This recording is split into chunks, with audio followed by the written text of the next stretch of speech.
नमस्कार, मैं जितेंद्र कुमार। आप देख रहे हैं स्टडी सफर तक। दोस्तों, आज की सबसे बड़ी खबर दिल्ली से आ रही है, लेकिन झारखंड से संबंधित होती है। जी हां, बीजेपी ने, भारतीय जनता पार्टी ने अपने 2 उम्मीदवारों को छोड़ करके सभी कैंडिडेट झारखंड विधानसभा चुनाव के लिए उसके ऐलान कर दिए। और उस लिस्ट को अगर एक सिरे से अगर आप देखेंगे तो उसमें पूर्व मुख्यमंत्री बाबूलाल मरांडी भी होते हैं, और झारखंड भारतीय जनता पार्टी के पूर्व अध्यक्ष नरेंद्र कुमार भी होते हैं, और भी कई तमाम सारे नाम होते हैं। सीता सोरेन भी होते हैं।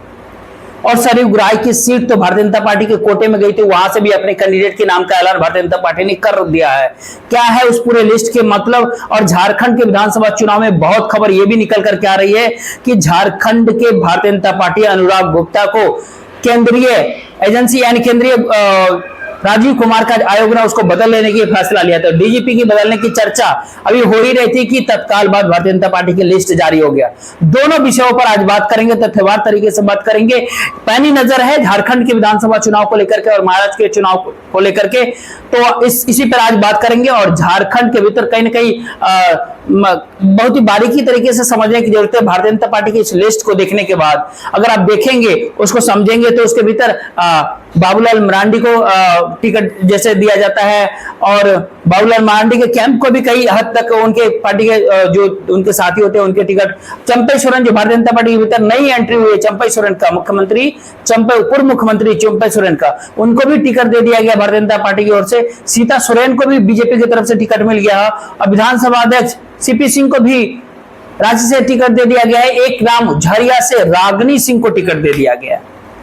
ये अब पूरी बात तो नहीं मालूम, लेकिन एक कहीं ना कहीं आशंका होती है कि ये किसी बड़े नेता के परिवार, आखिर राजनीति के भीतर ये सब चलता है।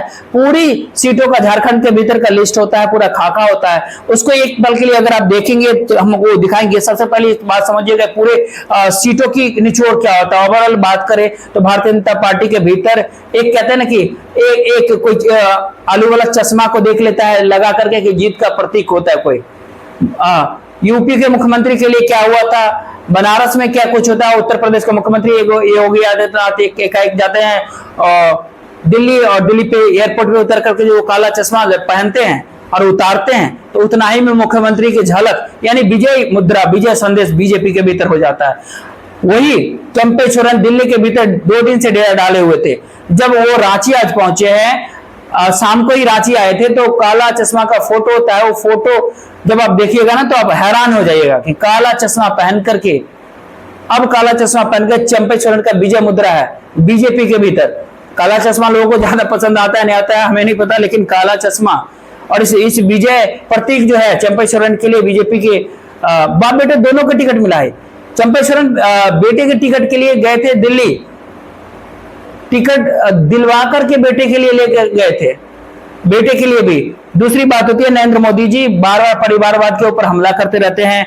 अब उस हमले का हाथ एकदम साफ हो चुका है सबके सामने कि सारी परिवारों को भारतीय जनता पार्टी से चुनाव लड़वा दो, परिवारवाद वहीं पे खत्म हो जाता है इस देश की राजनीति से।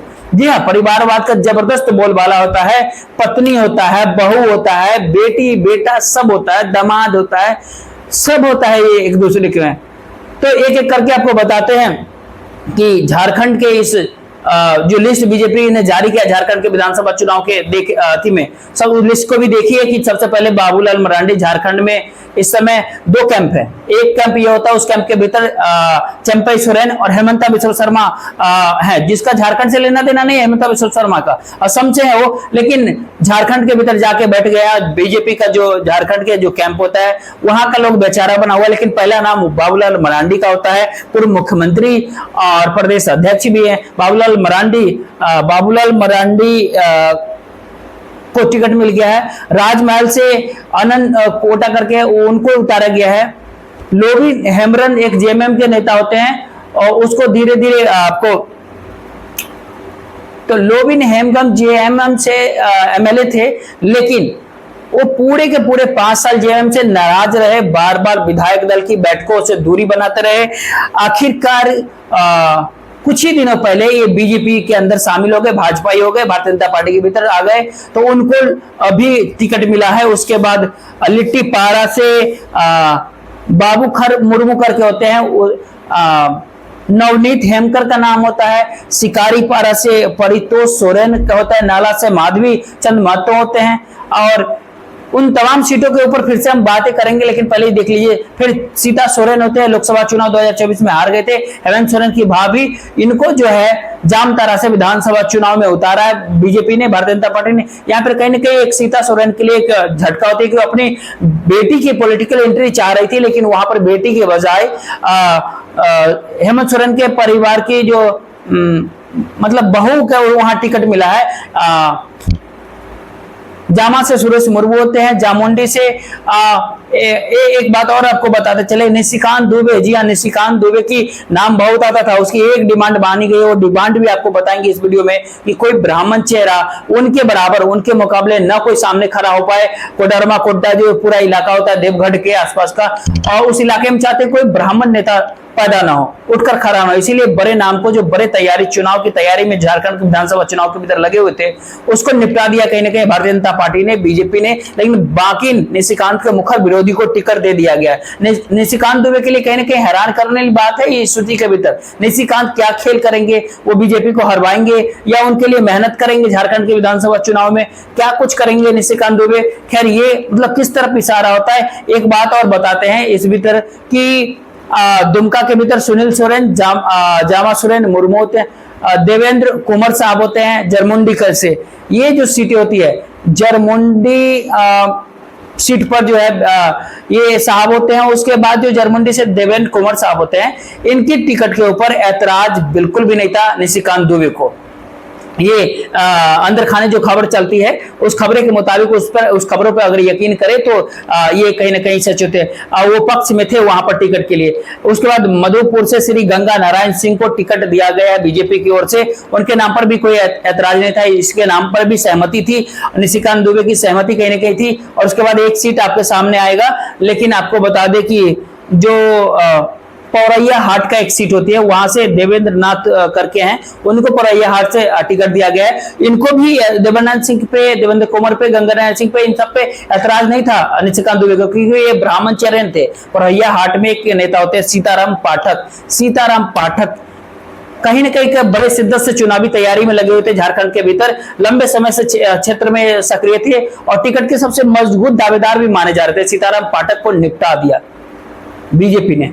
ये निशिकांत दुबे ने निपटाया कि बीजेपी के भीतर कैसे क्या हुआ कि सीताराम पाठक जो है ब्राह्मण चेहरा इस क्षेत्र में झारखंड के अंदर कोई नया ना उतर जाए, इसीलिए कहीं ना कहीं उसको निपटा दिया। और इस सीट में होता है प्रदीप यादव से मुकाबला हो सकता है, महत्वपूर्ण बात है प्रदीप यादव से।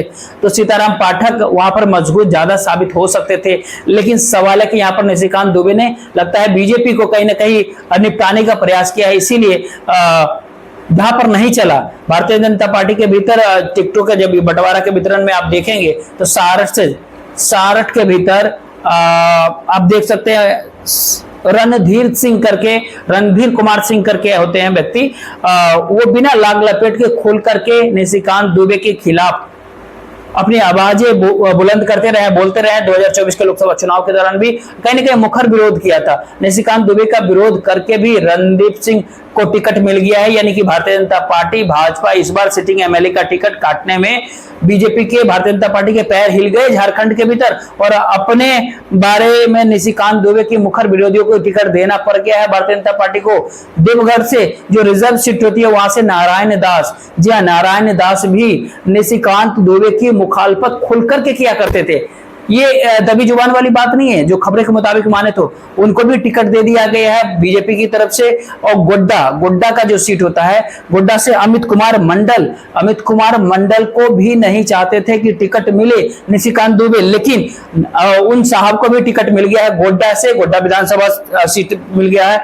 और निशिकांत दुबे का कहीं ना कहीं यहाँ से चैप्टर क्लोज होता है। महाकामा की बात करें तो महाकामा के भीतर अशोक कुमार भगत होते हैं, अशोक कुमार भगत को वहां से टिकट दिया गया है भारतीय जनता पार्टी की ओर से। वो अकबर नीरा यादव कोडरमा से सिटिंग एमएलए हैं, इनको भी कहीं ना कहीं रिपीट किया गया है।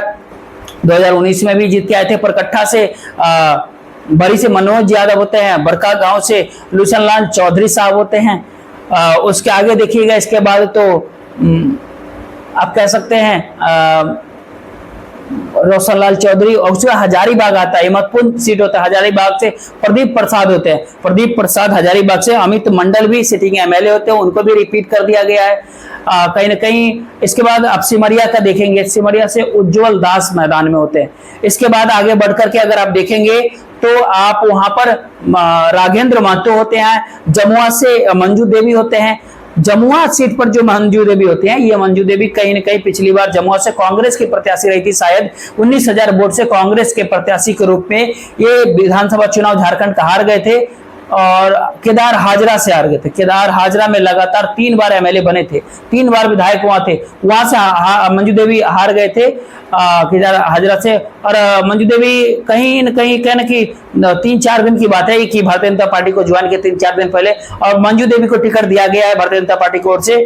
सबसे बड़ा झटका यह है कि केदार हाजरा 3 बार से लगातार एमएलए चुने जा रहे थे, वो जेएमएम में चले गए, वो जेएमएम ज्वाइन कर लिया है झारखंड मुक्ति मोर्चा को। इसके अलावा बात करें तो कांडेस क्या विधानसभा सीट पर भी ध्यान दीजिएगा, यहाँ पर कल्पना सोरेन मैदान में उतरेगी, यहाँ से पुनिया देवी को उतारा गया, यानी कल्पना सोरेन संभावित रूप से जेएमएम के जो कल्पना सोरेन सामने मुनिया देवी करके जो व्यक्ति है उनके बरमू से रविंद्र पांडे होते हैं, बोकारो से चिरंजीव नारायण करके होते हैं, बरमू से दोबारा रिपीट कर देते हैं, बरमू से रविंद्र पांडे होते हैं, बोकारो से करंची नारायण होते हैं। उसके अलावा उसके आगे देखिए तो एक बाबरी साहब नेता प्रतिपक्ष, इनके लिए पुरजोर कहीं ना कहीं फंसा है बीजेपी के भीतर पेच। इस बार बड़ी कहीं ना कहीं एक नेता जहां पर झारखंड के चुनाव के मद्देनजर देखिए जिनका 1-2 दिन पहले ही शामिल होते हैं, उसके केंद्रीय उपाध्यक्ष एक सुरेश महतो की पार्टी के केंद्रीय उपाध्यक्ष उमाकांत रजक साहब होते हैं, उमाकांत रजक साहब शामिल होते हैं जेएमएम के भीतर, झारखंड मुक्ति मोर्चा के भीतर। और वो अमर कुमार बावरी के सीट पर उनके खिलाफ चंदन क्यारी से आने वाले इनको टिकट मिलने वाले, जिनको कहते हैं कि 100% कहीं ना कहीं कंफर्म मान लीजिए इस सीटों को, तो वहां पर रजक साहब जो उमाकांत रजक साहब होते हैं, ये बड़ी मुसीबत कहीं ना कहीं बनने वाले हैं। यह भी इस चुनाव के भीतर समझ लीजिए, क्योंकि नेता प्रतिपक्ष की सीट कहीं ना कहीं पूरी तरीके से फंसा हुआ है। काफी बुरी तरीके कहीं के बात करते हैं अनिल कुमार बावरी के ऊपर। आप सिंदरी पहुंचते हैं, वहां पर तारा देवी होते हैं, निरसा से अपर्णा सेन गुप्ता होते हैं, धनबाद विधानसभा सीट से राज सिन्हा होते हैं मैदान के भीतर। उसके बाद आगे बात करें तो झरिया से, झारखंड झरिया से रागिनी सिंह मैदान में उतरी है। तो रागिनी सिंह के बारे में अगर थोड़ा कुछ बता दे तो रागिनी सिंह के बारे में अगर उनके बारे में थोड़ा अपडेट होता है, जो झरिया से लड़ रहे हैं, उनकी भाई शायद बच्चा सिंह है, ठीक है। तो परिवार के ऊपर कहीं ना कहीं देखेंगे तो परिवार से शत्रुघ्न महतो एक होते हैं, पागवारा करके जगह पड़ता है, बहराकोड़ा से दिनेशानंद गोस्वामी, घाटशिला से बाबूलाल सोरेन घाटशिला, ये चंपई सोरेन के बेटे होते हैं, पुत्र होते हैं। तो आप देखिए परिवारवाद झारखंड के भीतर, सीता सोरेन तो आप देख गए, घाटशिला बाबूलाल सोरेन, चंपई सोरेन सन ऑफ चंपई सोरेन, पोटका से मीरा साहब, और रागिनी जी वो भी संजीव सिंह की पत्नी, वो भी कहीं ना कहीं। तो झारखंड के भीतर जो भारतीय जनता पार्टी का जो लिस्ट आया है, उस लिस्ट में परिवारवाद कितना है आप इस चीज को देख लीजिए। और पोटका से भी आते हैं श्रीमती मीरा मुंडा, वाइफ ऑफ अर्जुन मुंडा, जमशेदपुर से श्रीमती पूर्णिया दास साहू, अब बहू ऑफ, सुन लीजिए उनका भी है। तो मतलब झारखंड के भीतर भर भर के परिवारवाद को सीट मिला है, पत्नी बेटा बहू, एक सीरीज से पूरा सीक्वेंस बना दिया कि एक लाइन से सबको दे दो टिकट, बांट दो। परिवारवाद का कितना बातें करती थी भारतीय जनता पार्टी। रघुवर दास अपनी बहू का भी पॉलिटिकल एंट्री करवा दिया, जमशेदपुर के वहां पर भी सवाल था। मतलब बीजेपी, नरेंद्र मोदी जी खुद कांग्रेस को कोसती रहती थी हमेशा कि कांग्रेस पार्टी पूरी तरह परिवारवाद की पार्टी है, परिवारवाद की पार्टी है, परिवारवाद की पार्टी है। और भारतीय जनता पार्टी के भीतर अभी क्या चल रहा है इस पर कौन नजर डालेगा? नरेंद्र मोदी जी कहाँ है? उनके सामने ये लिस्ट फ्लैश नहीं होता है कि वो देखिए। आप फिलहाल इस वीडियो को शेयर कर दीजिए, वीडियो को लाइक और चैनल को सब्सक्राइब जरूर कीजिएगा। जय हिंद।